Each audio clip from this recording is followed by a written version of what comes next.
জামাতের মতো বিএনপিরও নিবন্ধন বাতিল করতে হবে যাতে তারা এদেশে রাজনীতি করতে না পারে। আমরা বিএনপি রাজনীতি বাংলার মাটিতে নিষিদ্ধ দাবি করছি। বিএনপি জামাতের বাংলাদেশে রাজনীতি করার অধিকার নাই। এটা আজকে যুবলীগের দাবি, কিন্তু আমরা মনে করি সারা বাংলাদেশের যুব সমাজ, ছাত্র সমাজের একই দাবি। জিয়াউর রহমানের বিচার না হলে আমাদের প্রকৃতপক্ষে বাংলাদেশ কলঙ্ক মুক্ত হবে না। এই দাবিগুলি আসছে, আমার মনে হয় এগুলি সবই যৌক্তিক দাবি। আমরা এগুলি পরীক্ষা নিরীক্ষা করি, আমরা ব্যবস্থা। এই দণ্ডপ্রাপ্ত আসামি তারেক রহমানকে বাংলাদেশে ফিরিয়ে এনে যে রায় হয়েছে বাংলার মাটিতে, সেই রায় কার্যকর করার দাবি নিয়ে আমরা এখানে এসেছি। একই সাথে যে সংগঠনটির জন্যই সন্ত্রাসের মধ্য দিয়ে, বন্দুকের নলের মধ্য দিয়ে, যে সংগঠনটির প্রত্যেকটি পদক্ষেপই দেশ বিরোধী, মানব বিরোধী, যে সংগঠনটির কাজের সন্ত্রাসী কর্মকাণ্ড করা, দেশকে ধ্বংস করে দেওয়া, যে সংগঠনটির যুদ্ধ অপরাধীদেরকে সাথে নিয়ে এই বাংলাদেশের মুক্তিযুদ্ধের চেতনাকে তারা লুণ্ঠিত করেছিলেন, লাল সবুজের পতাকা তুলে দিয়েছিলেন সেই পরাজিত শক্তি নিজামী এবং মুজাহিদের গাড়িতে। সঙ্গত কারণে বাংলার মানুষ মনে করে এই বিএনপি জামাত যতদিন বাংলার মাটিতে রাজনীতিতে থাকবে, ততদিন বাংলাদেশের অগ্রগতিকে দাবি রাখার ষড়যন্ত্র চলতে থাকবে। এই ষড়যন্ত্রের হাত থেকে রক্ষা করার জন্য বাংলার ভবিষ্যৎ প্রজন্ম বঙ্গবন্ধুর কন্যার হাত ধরে ডিজিটাল বাংলাদেশ পেয়েছেন, এখন বাংলাদেশের ভবিষ্যৎ প্রজন্ম স্মার্ট বাংলাদেশের স্বপ্ন দেখছেন। সেই জায়গা থেকে বাংলাদেশকে তারা ধ্বংস করার চক্রান্ত করছেন। তাই আমাদের যুব সমাজের একটাই দাবি, আমরা এখানে এসেছি আমাদের প্রিয় চেয়ারম্যান শেখ ফজল ইসলাম পরশের নেতৃত্বে যুবলীগের পক্ষ থেকে। এটা আজকে যুবলীগের দাবি, কিন্তু আমরা মনে করি সারা বাংলাদেশের যুব সমাজ, ছাত্র সমাজের একই দাবি যে বিএনপি একটি সন্ত্রাসী জঙ্গি সংগঠন, যাকে কানাডার ফেডারেল আদালতও 5 বারবার একই কথা বলেছেন, বাংলাদেশে একটি জঙ্গি সংগঠন আছে, সন্ত্রাসী সংগঠন, সেটা হলো বিএনপি। আমরা বিএনপি রাজনীতি বাংলার মাটিতে নিষিদ্ধ দাবি করছি।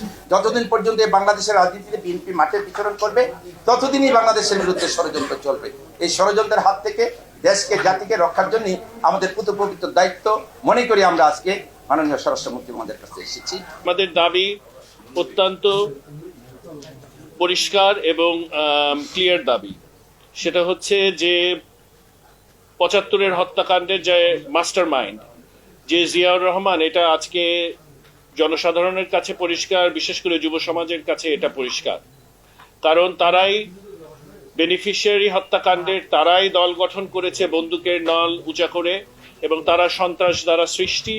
এবং এই সংগঠন বাংলাদেশের জনগণের উপর যেই অত্যাচার নির্যাতন করেছে 75 পরবর্তী এবং সেই 71-এর আদলে, যেভাবে তারা সন্ত্রাস, হামলা, নির্যাতন, খুন, রাহাজানি এগুলো করেছে এই দেশে, আমরা নৈতিকভাবে মনে করি যে বিএনপি জামাতের বাংলাদেশে রাজনীতি করার অধিকার নাই, রাইট নাই।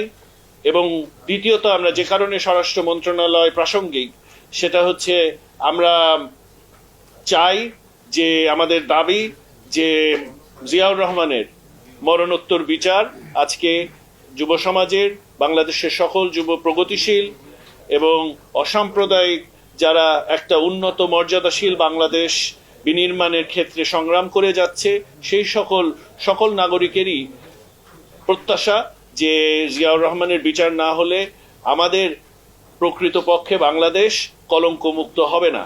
তাই জিয়াউর রহমানের মরণোত্তর বিচার আজকে সময়ের দাবি এবং একটা ন্যায্য দাবি বলে আমরা মনে করি, এবং এই দাবি উপস্থাপন করার জন্য আজকে আমরা এসেছি। আমরা চাই যে বিএনপি জামাত, যে কারণে আমরা নির্বাচন কমিশনেও যাব, বিএনপি জামাতের নিবন্ধন বাতিল করতে হবে এবং জামাতের মতো বিএনপিরও নিবন্ধন বাতিল করতে হবে যাতে তারা এদেশে রাজনীতি করতে না পারে, এবং বিদেশে যারা পলাতক খুনিরা আছে বিভিন্ন দেশে, তাদেরকে ফিরিয়ে এনে বিচারের আওতায় দাঁড় করালেই, এবং তাহলেই আমাদের আসলে যেই প্রগতি, প্রকৃতপক্ষে যেই উন্নয়ন এবং মূল্যবোধের যেই উৎকর্ষ সাধন, এইগুলো পরিপূর্ণতা লাভ করবে। আমরা একটা সভ্য সিভিলাইজড কান্ট্রি হিসাবে বিশ্ব দরবারে আজকে মাননীয় প্রধানমন্ত্রী আমাদেরকে মর্যাদা দিয়েছে, আমাদের নাম দিয়েছে, সেই নাম ধারাবাহিকতা আগামী প্রজন্ম টেনে নিয়ে যাবে, এই প্রত্যাশা আমরা ব্যক্ত করছি আজকের এই কার্যকলাপের মাধ্যমে।